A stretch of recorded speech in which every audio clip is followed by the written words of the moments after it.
Parang ang buhay ko ay incomplete kapag walang internet. Alam nyo ba yun? Free siya. So, yun. Open na. Ay, ganyan siya. The only thing I don't like is wala siyang seal sa taas. Dapat nilalagyan nila na to ng seal. So, maganda ngayon lumabas, oh. Kaya lang nakakatamad. So, yan.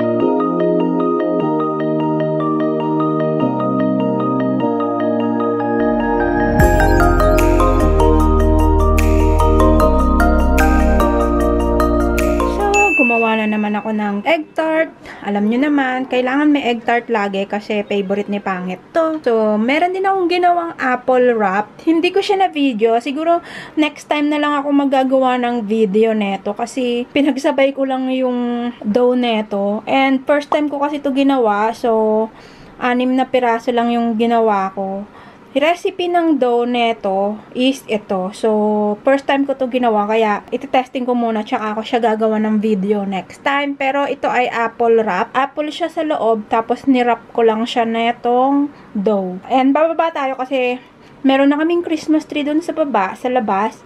And maganda kasi nag-i-snow, so palalabasin namin si Max. And pipicturean ko din yung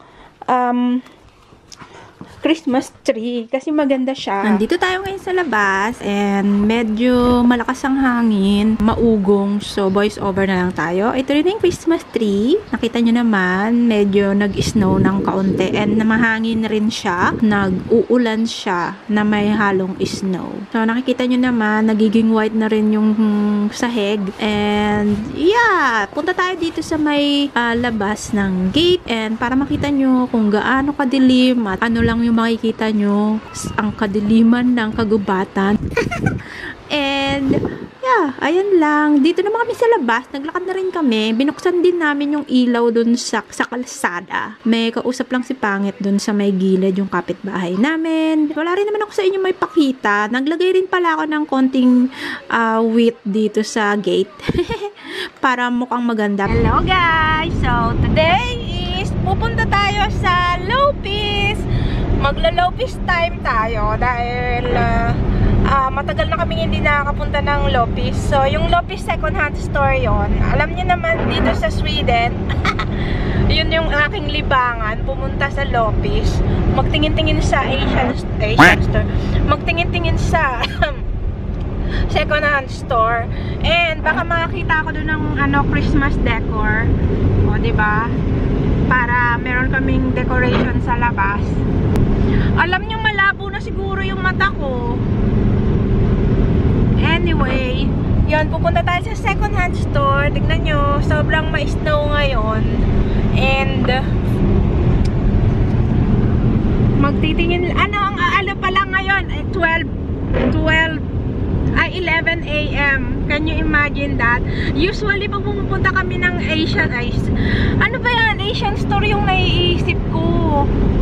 Kapag pupunta kami ng Lopez, usually, maaga talaga kami pumupunta, mga 7 or 8, ganon. Kasi, ang tawag dito, maganda kasi kapag maaga ka, magaganda yung mga bagay na nandun. So, pag mga ganitong oras na, napagpilian na siya. Pero, okay lang, mag-uubos oras lang kami ni Pangit kasi maganda yung ngayon, panahon. And, miss namin mag-Lopez. Yeah! Uy, look at the bird! Tignan nyo yung bird na, nagpa-fly sila. So, yun. Pakita ko sa inyo sa labas. So, ganyan ang itsura ngayon sa labas. Sobrang dilim. And I think magi-snow pa ng bongga. Diyan kami bumibili ng bulaklak, tanim, kapag sa pa-spring. Yun, nakakamiss. Nagluto ako ng siomai. Ayan, prinito ko siya. In-steam ko muna siya. And then, hindi maganda yung wrapper niya. Ang nangyari, ang pangit ng pagka-steam ko, bumubuka siya, ganyan, no. So, ginawa ko, prinito ko na lang siya. Kumain naman si Pangit neto kagabi. And, pinilm ko rin siya. And, ang nangyari, is nakurap naman yung, isang SIM card. Nakurap yung isang memory card ko. So, nawala yung video niya. Hindi siya na-record. Meron siyang file, pero hindi siya na ano, nakurap nga, basta nakurap siya. Nakakainis, sayang. Wala tuloy akong video. But anyway, ayan siya, pinirito ko. Nandito kami ngayon sa gas station kasi bumibili si Pangit ng tubig. At saka ng hotdog kasi nagugutom na ako. So, bumili lang siya ng tubig kasi kailangan ko uminom ng Alvedon dahil masakit ang aking lalamunan.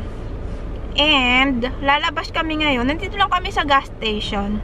So, lalabas kami ngayon dahil bibili kami ng regalo for today. Last na regalo. So, yun yung titignan namin kung makabili kami. And, ano ngayon? 22 na ba? 23 na pala ngayon. Hala, sobra 23 and tomorrow is Christmas na. Hala, nakakatuwa naman. Ang bilis ng panahon. So, andun si Pangit. Papakita ko sa inyo mamaya kapag dumating na siya. Ang problema namin ngayon, baka sarado na yung mga store kasi 23 na pala ngayon. So, half day lang. Hindi naman half day, pero baka maaga magsara yung mga tindahan. Kasi Pasko na bukas. And, bibili lang kami ng... ayan na si Pangit. Whee! Hi. Yeah. Is it spicy, baby ko? Yeah, that was the most spicy they had. That was finished. Yeah, this is... It's chorizo chicken. Chorizo! Chicken. So, ngayon lang ako ulit nag-video. Nag-film nga ako, pero hindi naman nakuha na ano siya, na ang tawag dito, nakurap. So, wala rin akong may edit. Nakakainis lang. Kapag talaga yung memory card mo medyo tinotopak, no, hindi siya nakukuha, nakukurap yung video. Especially kapag ano, yung may adapter, yung memory card na maliit, tas ilalagay mo sa adapter, yun, kalimitan yun yung nakukurap. Kaya yung isang memory card ko, corrupted na siya. Yun nga, wala akong advent calendar. Na-miss ko tuloy mag-advent calendar. Alam niyo yun, yung vlogmas ko. Ngayon taon lang talaga ako walang advent. Nalulungkot ako. Kasi usually every morning meron akong binubuksan. Ngayon wala. And naayos na rin namin lahat ng regalo namin. And babalutin ko na lang siya later, I think. Papakita ko sa inyo kung ano yung mga regalo namin. Usually lagi ko naman sa inyong pinapakita kung ano yung regalo ko, no, namin ni Pangit. And 3 lang naman yung nireregaluhan namin usually. Nanay ni Pangit, tatay niya, tsaka yung kapatid niya, tsaka si Pangit, nireregaluhan ko din siya. Ano ba nireregalo ko sa kanya? Bumili ko ng rubber boots. Alam niyo yung bota, yun. Boxer at tsaka medyas. Yun lang yung regalo ko. Tapos, yung regalo ko naman sa iba pa is, ano lang naman. Madali lang chocolate. And, yeah, ito yung aking sunog na siomay na ginawa. Nakakainis. Ayan. Pero mabango siya. Alam niyo yung parang amoy spring roll. Parang amoy lumpiang Shanghai. Ang gagawin natin is magbabalot tayo ng regalo. Trip ko lang magbalot ngayon ng regalo. So, ready na yung ating ribbon. And, ito din tong, anong tawag dito? Pang tag. Kagigising ko lang. And, wala naman akong maisip na gagawin. Mag-isa lang ako dito. So, alam nyo na, ang gagawin lang natin is magbalot today ng regalo. Ayan. So, medyo maliwanag na siya, no? So, ito yung ating pambalot ng regalo. Alam niyo naman, ang regalo lang namin is usually is mga tsokolate, ganon. And, sa kapatid ni Pangit, ang ibibigay namin is, kape. So, ito yung 2 kape. Ayan, big bean siya. Babalutin ko din yan. And, kasi, di ba nga, binigay ko na yung aking coffee maker dun sa kapatid ni Pangit. So, ngayon, siya na yung gumagamit nun. Kasi meron naman akong bago. So, ang regalo namin is coffee. Dalawang box. Kasi, ay, dalawang balot.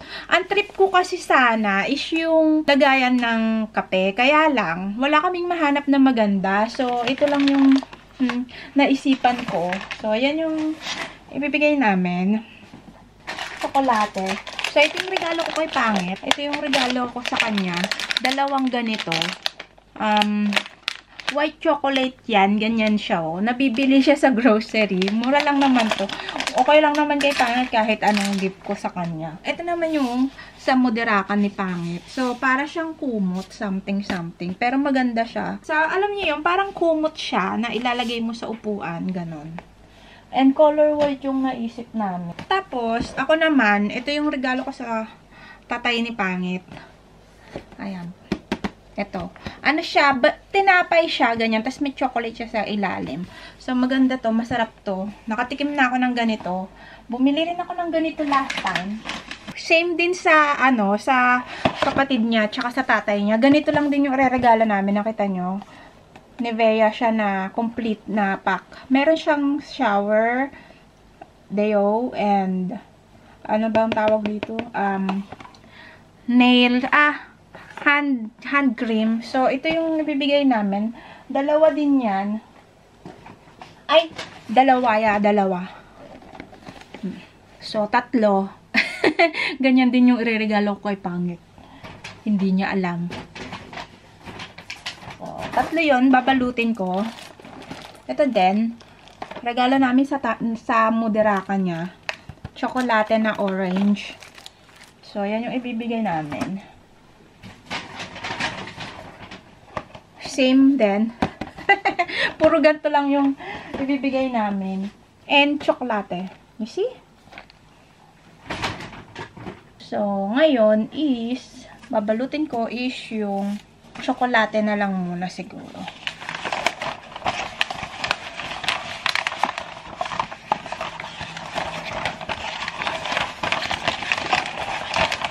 So, ito yung mga nakuha ko this Christmas.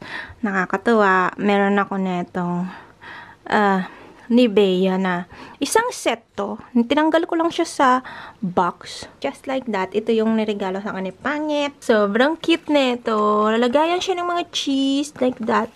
Meron siyang ganito. Cute, no? And meron din ako netong chocolate.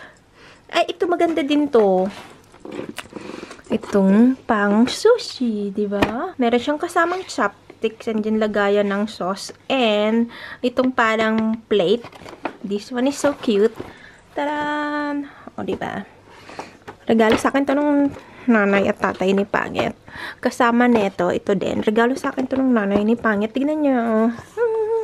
Meron siyang mga oil and essential oil. Tapos meron siyang candles like this. So, pang banyo to. And, meron din akong chocolate. This is the chocolate I got last year. And, ito pa rin yung natanggap ko. Kasi masarap talaga to. Meron din tayo netong inumin. Yan, taran! Ito is, tinanong ako ni Pangit. So, alam ko na to. Tinanong ako ni Pangit kung anong gusto ko. So, ito yung binigay niya sa akin. Kasi tinanong naman ako kung anong gusto ko. So, sinabi ko. So, ito yung nakuha ko. And, si Bruno, natanggap niya is burrito. Ito yung natanggap ni Bruno. Meron siya natanggap na burrito. Ito. And, sobrang love niya to. Ito ay merong catnip sa loob. Nababaliw siya dyan nung binuksan namin. And, meron din siyang rat. Yo, favorite mo din yung rat mo, Bruno? Oo, no. Mababaliw ka, no. Bruno, ito favorite niya tong burrito. Sobrang, madami kasi siyang laman na catnip sa loob. And, meron siyang ganito. Kaya, nababaliw siya dyan sa burrito. No, Bruno. Nababaliw ko sa burrito. Tapos si Pangit, ano ba? Meron siyang socks and boxer.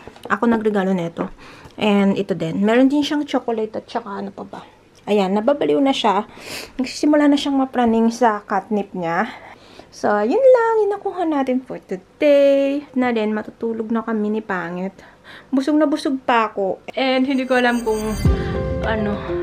makakatulog ba ako kasi busog na busog pa ako.